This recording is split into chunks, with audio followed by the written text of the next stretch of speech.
A friendly conversation with Michelle. And in this episode, we're going to be talking about change. Hello, my name is Michelle, but you can just call me May. In this episode, I have a guest, one of my very old friends. Her name is Lay. Lay, could you introduce yourself? Hello, my name is Lay, as Michelle said. So, we're going to be talking about change. Are you ready? Sure.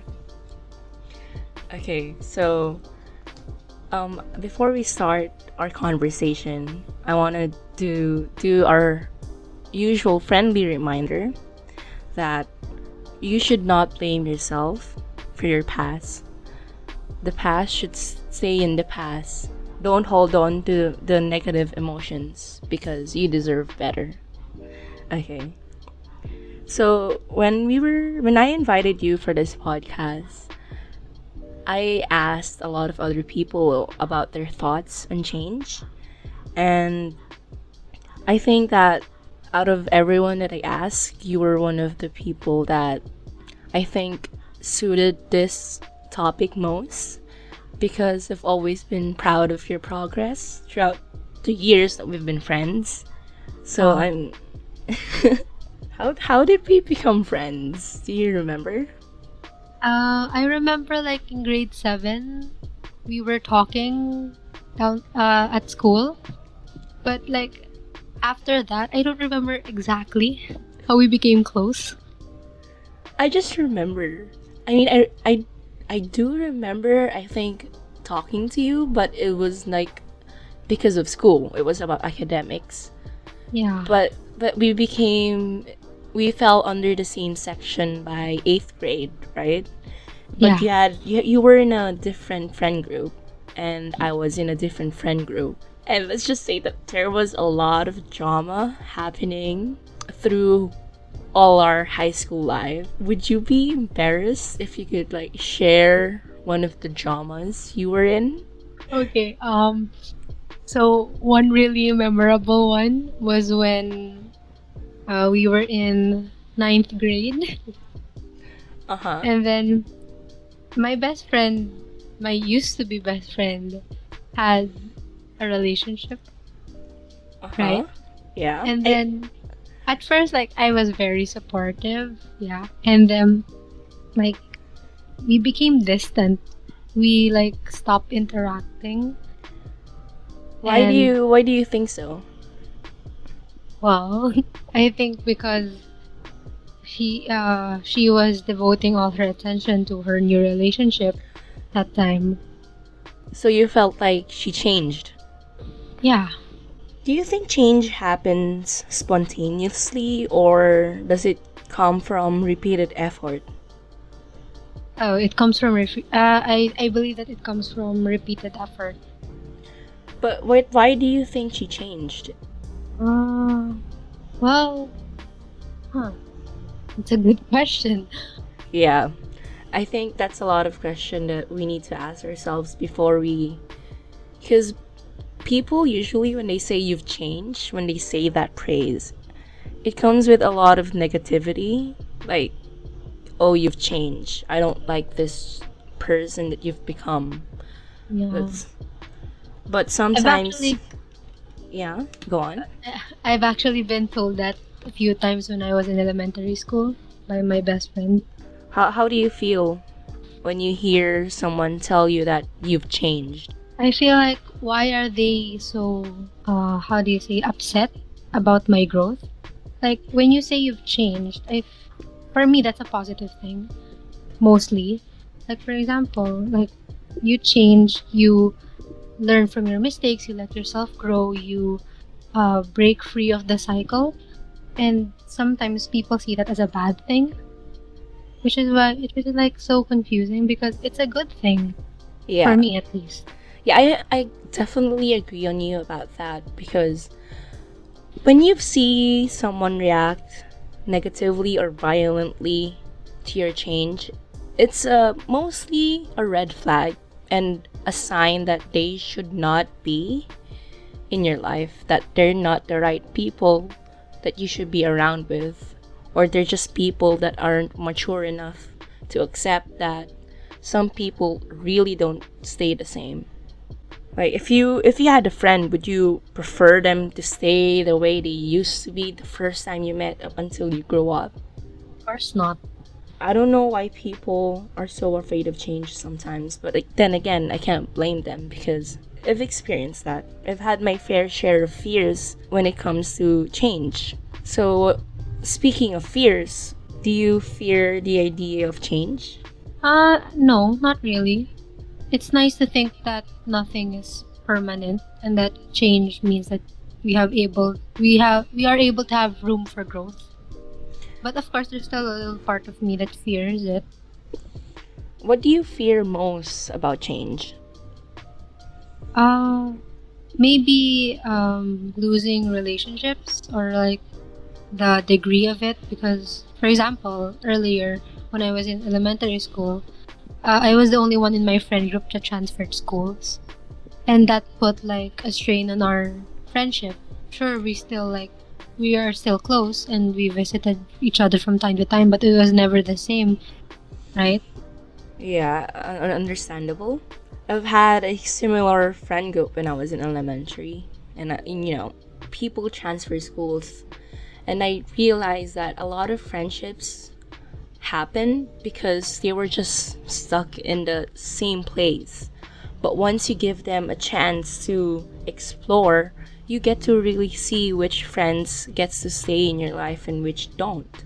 Because friendship is it takes a lot of effort to maintain. And if there's only one person who chooses to put in effort, then that friendship won't work out. And I've been told before by someone as well that friendships is two-way, and they felt like I was not giving my best or reaching out to them as much as they did to me. But I made sure that when something happened, something good or bad, I wanted to open up to them about it. I will not really open up, but tell them. But then again, there's just really this circumstances that happens that it's not for the best, and I prefer not to tell them. But I'm always try to make sure that in my moments of success or moments of happiness, I'd let them know so that it would feel like I'm celebrating that moment with them. The way I perceived friendship was different from the way she perceived friendship. My view on friendship changed as well. I mean, have you ever had a friend that confronted you and told you that, hey, I noticed that I'm the only one reaching out to you, but you don't reach out to me? Fortunately, or should I say fortunately, but not really. No one's ever said that to me, I think. That's great. And that means that you're a really great friend then. And when she told me about what she felt, I thanked her for her honesty and for criticizing me. But sometimes you need to self-analyze if this is true. If do you like who you are now? If you see yourself 5 years from now, do you want to be in the same place, in the same growth? Or would you prefer to change and actually grow? Oh, do I have to answer that? Yes. I thought that was a rhetoric question. Sorry. Yeah, I think I would like actually grow and see change, because like if you're gonna ask me 5 years ago what I would be doing right now, it's not this. But I feel like even though some things didn't really go according to plan based on the vision I had when I was 5 years ago, I'm still happy. I'm still fulfilled. I'm still content right now, as of now. That's great. That's great. So Yeah. I had this episode in the past which is called hobbies. So what are your hobbies? I have a lot of hobbies. I deem myself as like a jack of all trades, master of none. Some of my hobbies, some of my hobbies include like crocheting, video editing, graphic designing, reading. You know, there's so much more, but I don't want to spend the whole podcast listing my hobbies. We have all day. You could list a bit more and maybe, show some more. Show. Yeah. Would you like me to like plug you in? What do you mean? Like show some of your artworks because I've seen your work. Oh. Because you Oh. remember how you would showcase, and I really felt incredibly happy every time you would showcase the result of your hobbies, because it inspires me actually. Like you're one of the people, Aw. because you may think that you don't master some of them, but you're really good at them. Like there's a difference with just you're doing it because you're doing it, but you're not progressing. But for you, you always make sure that you're growing for each hobby. And I've seen your progress and you get better and better. You don't have, yeah, it's gonna be incredibly difficult to master some of them, but I think when you're doing them, they're called hobbies for a reason. They're just there because you enjoy it. And when you enjoy them, it means that you're learning to let yourself be happy. Isn't that what matters? Yeah, okay. Good point. Do you find yourself like comparing your progress to other people? Oh yeah, definitely. Actually, that is something that I wanted to, change about myself. Because something you that might don't know about me is that I actually get pretty jealous easily, and I compare myself a lot ever since I was a kid. So that when I compare myself and I see other people better than me, I actually get really, really jealous. And but now I since I've been trying to change that. Something that I always thought to myself is that progress is not the same for everyone. What might be your best progress is not the same for another person. So I've been trying not to compare my progress lately, but yeah, I used to. Honestly, I would love to celebrate with you right now because you're definitely growing. Like, if you Um, would compare yourself from the start of the pandemic to now, what is the most noticeable change about yourself that you saw? mm, Maybe I saw because I had a lot of time to myself during this pandemic. I actually had a lot more time to like rediscover myself and know what my flaws or Go like on. my shortcomings maybe, like what's um not necessarily wrong, but like something that I don't want to see myself as, Yeah, like yeah. You mean like the someone. holes that you try to fill in, right? Yeah, something like that. Like, what have you been doing lately to change? Well, I actively try to read more about change and like how I could change the way I think, the way I behave. So, you know how a lot of people sometimes they don't change for the better? What would your advice be to those people who struggle to change for the better? Well, maybe I could give like I would say to them that change, although it is good for everyone, it is also not linear. Since I view change as also some sort of progress, and like I said, progress is not the same for everyone, is that you should not force yourself to change if you feel like you're not ready or if you feel like it's not for you. Because some people want to change, but they still get stuck in their own ways, and that's okay because, like I said, it's not linear, it's not the same for everybody, but change is still something that you have to learn. Sometimes you also have to read self-help books or take advice from other people. Or situations, sometimes, and that's the thing that I've noticed about us change as well, is some people won't change unless like something incredibly bad or life changing happened to them. Why do you think that some people have to feel the extreme to change? When they've experienced like trauma, Yeah. I think it's because they don't want to be seen or act as the same person as they were when they experienced that trauma, for me.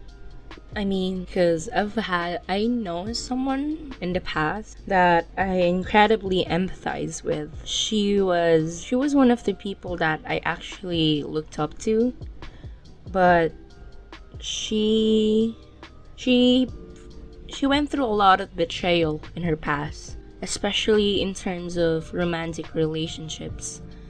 And when she started opening up one night about to me, when she was telling her story, I kept reminding her that I'm proud of who she is now because she seems happier and she seems to prioritize herself more as to compared to herself based from her stories.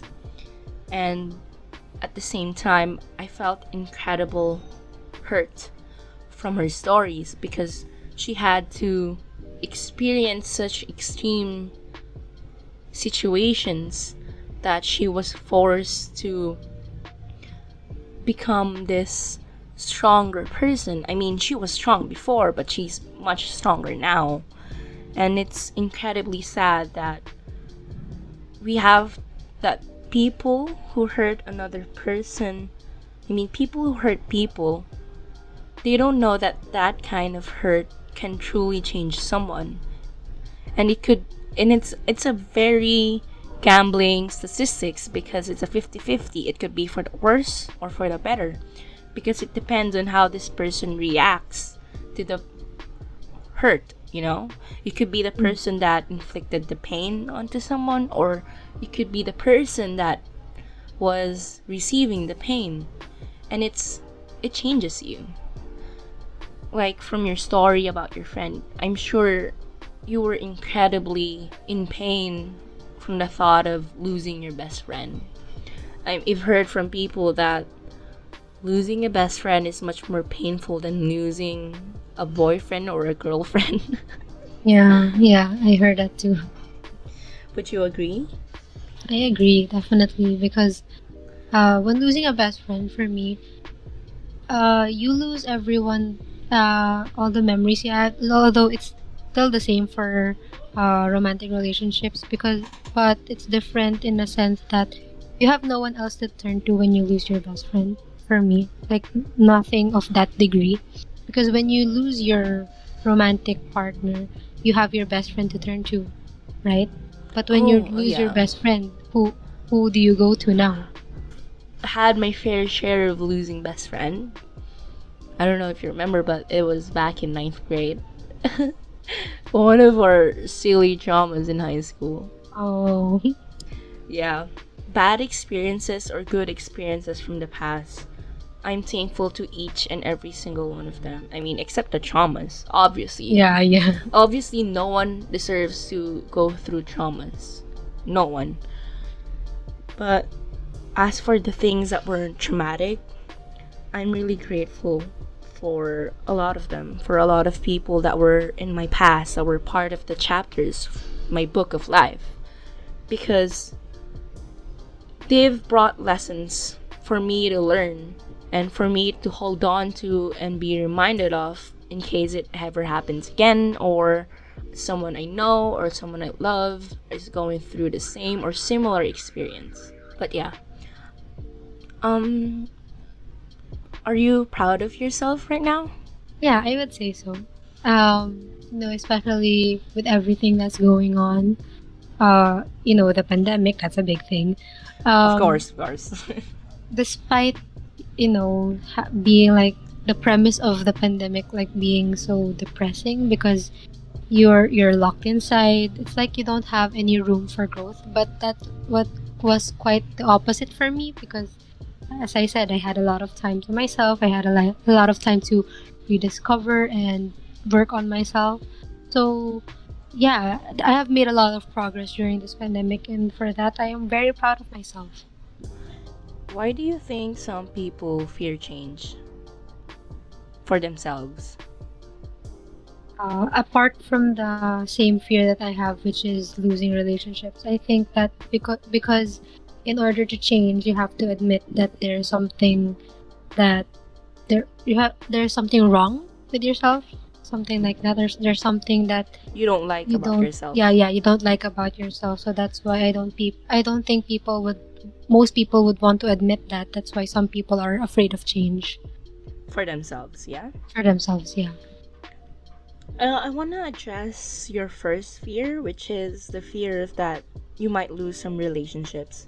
I think that's seriously gonna be part of the sacrifice of changing for the better, because there's just really some people who don't who aren't meant to be part of your lives forever, because the right people were always meant to stay, right?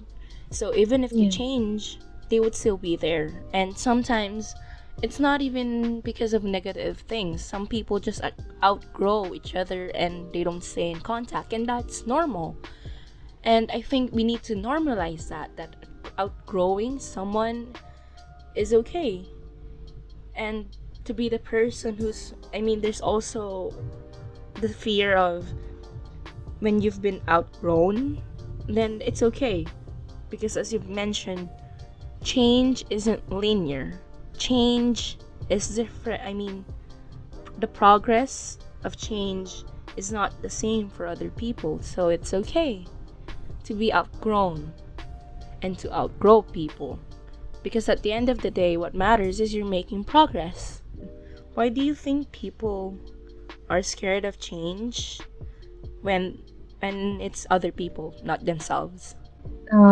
Especially when they're close to that person, they believe that if that person changes, that person will leave them, or like they won't think that they're good enough for them. Like you said, they're gonna outgrow them, but you said that it's fine, it's okay, since the progress of change is not linear. But also, I believe that if someone you think is on your level and that someone changes for the better, it reveals a lot about yourself and how much that you have left to go, or how much left you have to change as well. Yeah, That makes sense. I feel like instead of being jealous of other people's growth, I think it's something that we should celebrate with them, because that's what friends are for. That's what relationships are for.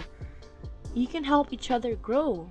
It doesn't have to be a lonely journey, but I've noticed that sometimes when you grow or change, it also includes chasing your dreams, right? A lot of Yeah. people complain that chasing your dream is lonely. It gets lonely. And a lot of people say that you should choose growth over company. But there's also a lot of people who have company but still grow. And I want people to realize that they don't need to isolate themselves to grow. But if they Yeah. feel the need that they have to do that to change it, that's okay. But if they start losing the friendships that they used to have or relationships that they used to have, I don't think I don't think they have the right to blame the people who let them go, because Yeah. Yeah. it's kind of controversial if you think about it. Yeah. I guess so. Yeah. I really want to normalize change, because change means that you're also asking yourself or asking more from yourself for what you want. You know, it's not just what you need, it's what you want. And when you're able to fulfill your needs and your wants, that means you're learning self-love. Okay, so I think we can end our conversation here. Are there any last advice or word that you want to give out to our dearest friend? For other people that's struggling with jealousy and jealous of other people's change, their win is not your loss. You can grow together. That's all. I want to say thank you for being the guest in this episode. It's my pleasure. And I know you had to wake up extremely early for this recording. and Yep. and like I really, really am grateful for that. You're welcome. It's no problem. I guess we'll see each other in the future episodes. Of course. I enjoy it. I enjoy being here. Thank you. I actually enjoyed having a conversation with you. I mean, I Me know too. we still talk a lot besides through calls, but thank you so much. So I'm gonna end this episode here. Thank you so much for listening. I'll see you in the next episode. Bye! Bye.